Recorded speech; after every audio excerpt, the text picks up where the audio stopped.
blow out all your lights. Doesn't want you telling everybody that Jesus rules, alright. Let your light shine, whoa. Let your light shine, whoa. Let your light shine and let Jesus shine through you.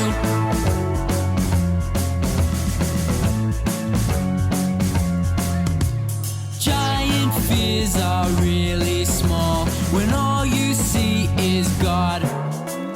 Don't be afraid to stand up tall and give a great big shout. Let your light shine, whoa. Let your light shine, whoa. Let your light shine and let Jesus shine through. 'Cause I'm not scared. I'm gonna let my light shine. And you're not scared. 'Cause you're gonna let your light shine. We're not scared. We're gonna let our light shine. 'Cause Jesus is Lord. And he's gonna let his light shine. You ready to see it? Let your light shine, whoa. Let your light shine, whoa. Let your light shine and let let your light shine, whoa. Let your light shine, whoa. Let your light shine and let Jesus shine through you.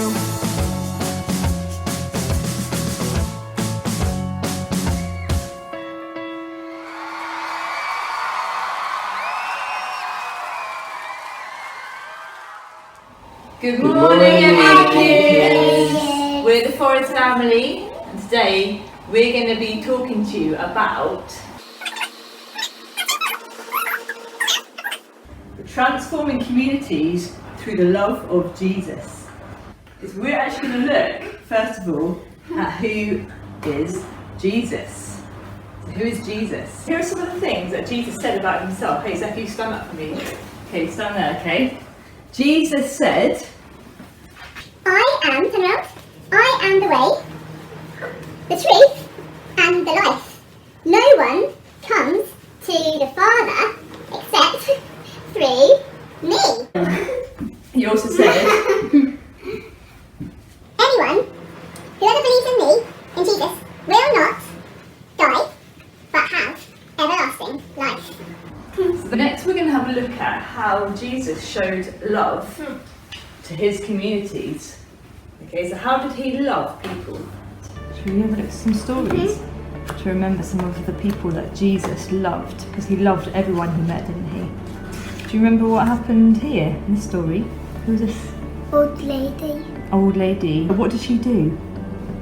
touch her, Touched who? his coat. Touched Jesus' coat, didn't she? How many years had she been unwell for? 1,000 years. 1,000 years? No, just 12 years, but that's still a long time, isn't it? It probably felt like 1,000 years because she was really poorly and she kept bleeding. And Jesus loved her and he made her well, didn't he? What's Jesus doing in this picture? Someone's in his lap. Sitting in his lap. These are children, aren't they? Jesus loved children. Well, as an adult. There's an adult there, but he loved adults and Well, children. That's the adult. Yeah, That's children. yeah. I think that's a girl. Yeah, he spent time with them, didn't he? And if they were old, if they were young, if they were diseased, if they were disabled, if they were a boy, if they were a girl, if they were Jewish, if they were not Jewish, he welcomed all people, didn't he? And how is he loving these people here? He's Talking to them. talking to them and telling them Stories. stories. Jesus was an excellent storyteller. And he spent time teaching them. He taught them some amazing things in his stories. And his stories had lots of hidden meaning. And what did he teach them? Don't be scared. Don't be scared, but trust in... Storms. Don't trust in the storms, trust in Jesus. So he said, look, I'm with you. Look, it's blowing off. Yeah. What happened here, Noe? Food. How did Jesus show he loved these people he was with? Shared out. Shared what out? Fishes. Fishes. Bread. And the bread, what did he do to make there be enough? Locked. He prayed and he gave thanks to God, and a miracle happened that bread and fish multiplied. And he did that. Was he doing it to show off, or was he doing it because he loved them and cared about them and their needs? Lot and cared about. Yeah. Was there lots left over, or just a teeny bit left over? Lot. Lots left over, because Jesus is generous in the way he gives, isn't he? Do you remember this man? No. He's a little man. He was a bit short, and he wasn't very good. Who is he? He's called Zacchaeus, that's right, Zacchaeus. And he was a little man, but he made bad choices because he took too much money from people, Yeah. way more than he needed. He was a bit greedy. And did Jesus say, "You naughty boy," or "You naughty man, you can't be my friend"? What did he say to him? Don't come over for dinner. "You want to come over for dinner?" Something like that. He welcomed him and he showed his love, that even though this man was doing bad things, Jesus said, "Look, I've got a better way for you, Zacchaeus. So follow me, trust me, and I'll change your life around." This lady, what did she do? You don't know? Again, this was a lady who was trapped in doing the wrong thing, but Jesus welcomed her. This lady broke her perfume jar and poured it all over Jesus' feet. In those days, women weren't allowed to come near men, and especially not at his feet like that. That would have been seen as really inappropriate. But Jesus didn't care. He said, "What she's doing right now is better than any of you religious people who think you're so good. She's actually giving me her everything, and I'm going to change her life around." What's Jesus doing here? Washing feet. Washing dirty, stinky feet. And why did he do that? He's showing them this is how you're supposed to love each other. Look, I am washing your stinkiest, dirty feet, which is not a very nice job. So I want you to do the same for each other, to do the things for each other that aren't the nicest jobs. Serve each other. Mummy, we're eating dinner. I kind of want to serve you. You want to serve me? So many ways that Jesus shared his love. And he transformed the lives of the people he touched. He turned their lives around. Everyone who wanted their lives changed. Shut the door. There we go, we're going to shut the door now. So we've had a little look at how Jesus transformed the lives of the communities that he touched. But who are our communities? So our communities might be the family that we're in. With your family, you are a small community, and Jesus can transform that community through love. Or you might be part of your school. That's a bigger community and a class. We're part of the church, which is another community. This is a really special community because it's God's family, and actually God's family is what really transforms communities. When people see people loving each other in the church, that's what shows people God's love around them. You might be part of a club, a sports club, like a football club, or Beavers or Cubs or Guides or Scouts, or your neighbourhood is another community you can live in. We live on a street where there's lots of families, and it's quite a close little community. But the question really is, how do we do the transforming? How can we transform our communities through the love of Jesus? And to illustrate this, I want to introduce these items. So here we've got salt, and we've got a light bulb. Some of you might guess what verses I'm talking about. But in the Bible, Jesus says to his disciples, "You are the salt of the earth." But salt is no good if it loses its saltiness. It's just worth throwing away. But we are to be the salt of the earth. And he says we are the light of the world. And nobody lights a light and puts it underneath a covering.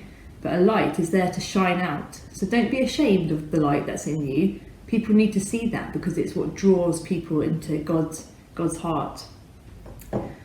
But it's a bit strange, isn't it, saying that we are salt and we are light. What does that really mean? Well, if you think about salt really has two main purposes. So salt, especially back in Jesus' day, would have been really, really valuable. So valuable sometimes it was used like money. But it was valuable because it preserved the life of things like meat. There were no fridges or freezers, and so if you rubbed things with salt, it would have made it last a lot longer, it would have preserved the life. But also, salt makes things taste so much better. It's there for flavour. If you sprinkle some salt in your food, not too much, but a little bit of salt in your food really brings alive the flavour of that thing.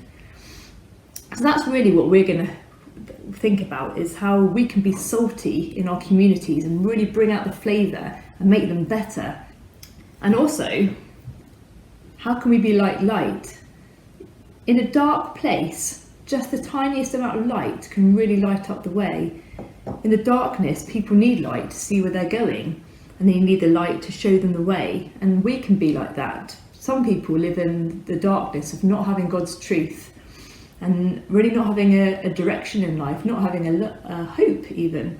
And as Christians, we do have a hope. We have a hope of a life with God, of a life with purpose with God, and a hope of eternity with God.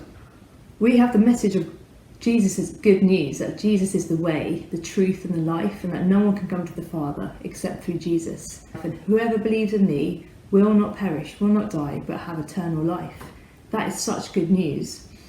We can be salty people, because actually when we have the salt of Jesus in our lives, then actually in ourselves we can be more who we were supposed to be. We can be, when we've got Jesus in us, we can be truly who we are, with all the personality and the gifts that God's given us. He brings us alive, he makes us vibrant and flavoursome, and actually that's a real gift to the world. You can be a real enhancer to your communities by just being you and having the true you come alive. We can do acts of kindness and love and have Jesus' love.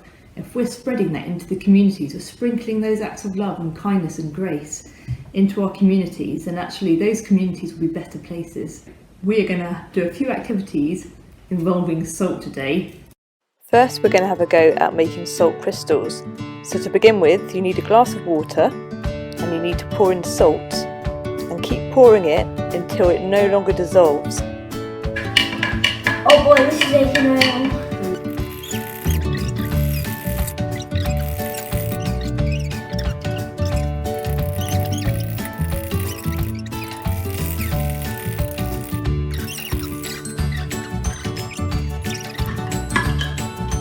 Struggling to dissolve now, that's good.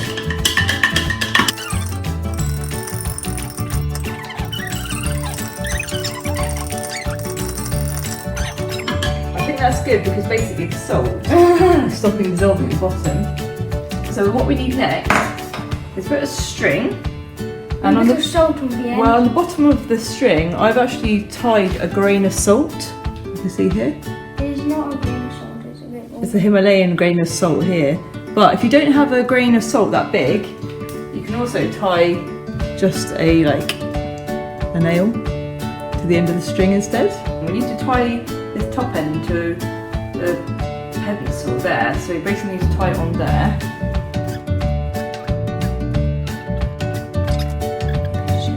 Okay, and if you want to have your crystal a different colour, then you can put some food colouring in the water. Yeah, mummy. Yeah, what colour do you want yours there? What colour does it have?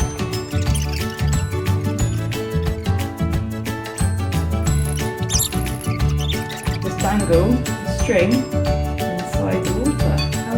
This is probably going to take a couple of days. Poke it down with a spoon. It's floating on top, isn't it? It's so much salt. That's it. Try and get it all the way down.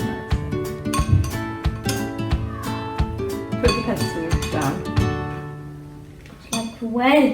It's wet. And when it's dangling down, and basically over the next few days that will start to form crystals and we can check on it.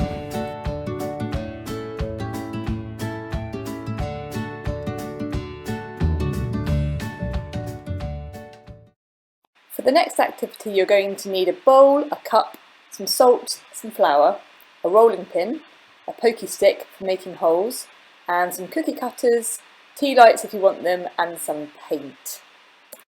Okay, so let's get started on our salt dough biscuits. Okay, so to begin with, we need a cup, and we need to fill up the cup with some flour, okay? Can you fill up the cup with flour? I'll hold it still, you do it. Pour it in.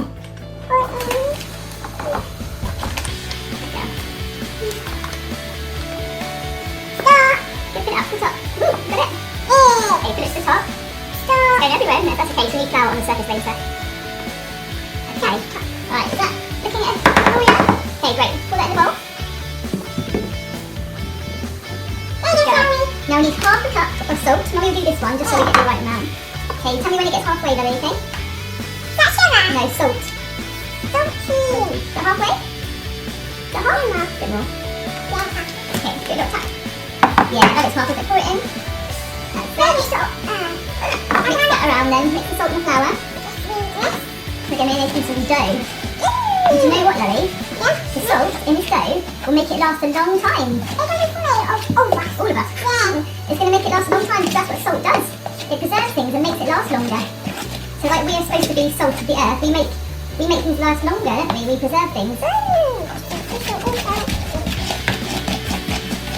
okay, now we need the same amount of water as salt. So we need half a cup of water. Then when we get half a cup of water. Stop! And then put it in. Okay, mix it around now. Hold it still.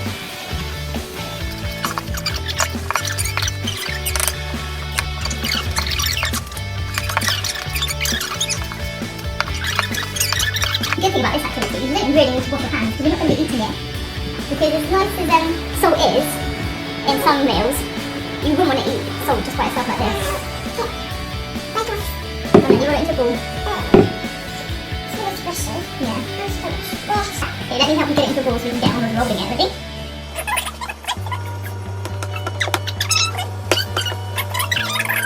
Owen is going to keep on rolling out the dough. I'm going to put the oven on to just a very low setting because we're going to bake our salt dough. But you don't have to bake it, you can just let it dry naturally, it will take longer, but we're going to bake ours to speed up hardening quickly. Can you roll it out?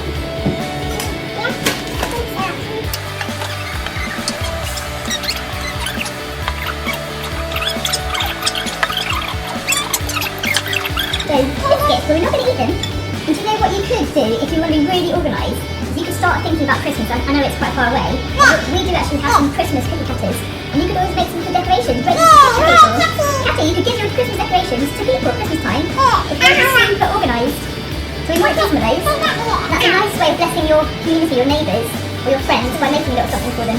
Leave that in there, Lily, okay? What else do you want? A big star would be good because we could make that into a little candle. I'll show you how. Push it down really hard. Good girl. Now, shaky, shaky. What else do you want? Okay, we've got a few things now, so we can take away the edges. Can you take away the edges, Chloe? And just leave the salt dough there? There we go. Okay. These are other ones? No, not even the big ones. This is what we can do. We can make this into a candle holder, this big one here, see? The star. I'm going to push down that in the middle of it. Okay? Now, some of them might want to be Christmas decorations. So, for example, this Christmas tree. I'm going to put a little hole in the top of the Christmas tree here. And hopefully that hole will stay open. So that when it dries, we can thread through some thread. What else do you want in a Christmas tree decoration? How about the angels? Yeah.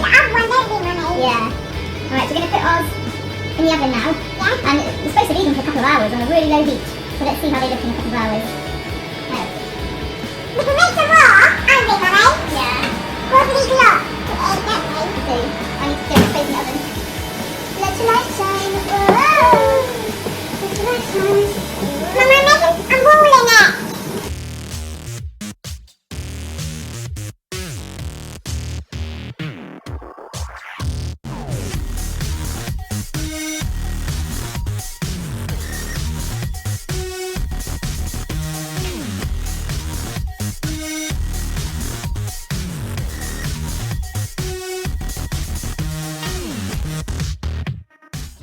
During lockdown, we had to be creative with how we came up with ideas how to bless our community. So this was one idea where we had pieces of paper with house numbers and names of people who lived in the house. Thankfully, we know the people who live on our street quite well.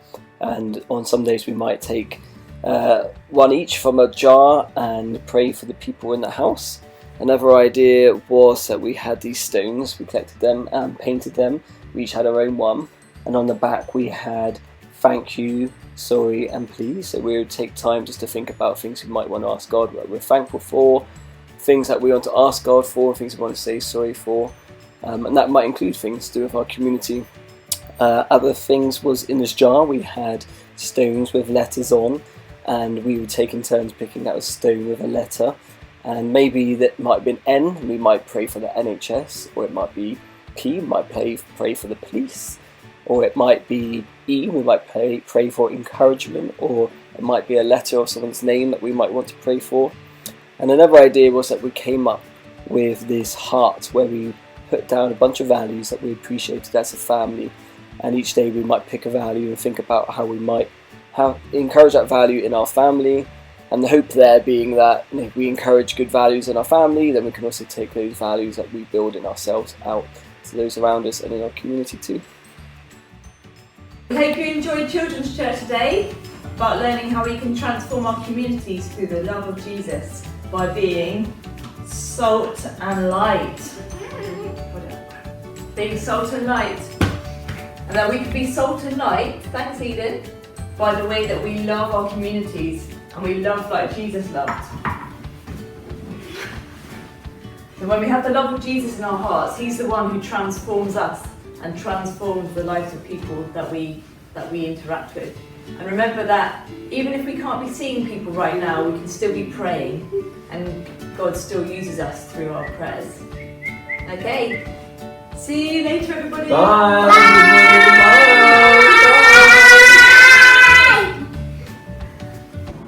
On the next page, Yeah. there's someone who burped. Someone who burped? Is that- And what's he saying to the children? Who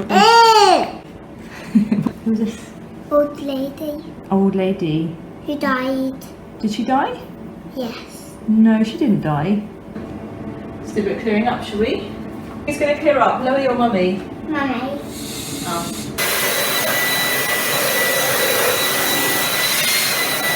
Don't tell Daddy. Okay, don't cover up your thinking. Ready, Daddy, go. Jesus, Loey, Eden, Zeph. Okay, now dance around. Woo! Doesn't matter if they fall off. No! Doesn't matter if they fall off or not, don't think so. Shall I quickly check? I'm going to let this off. Go then. Thank you! Wow. Shake it in the air. Right.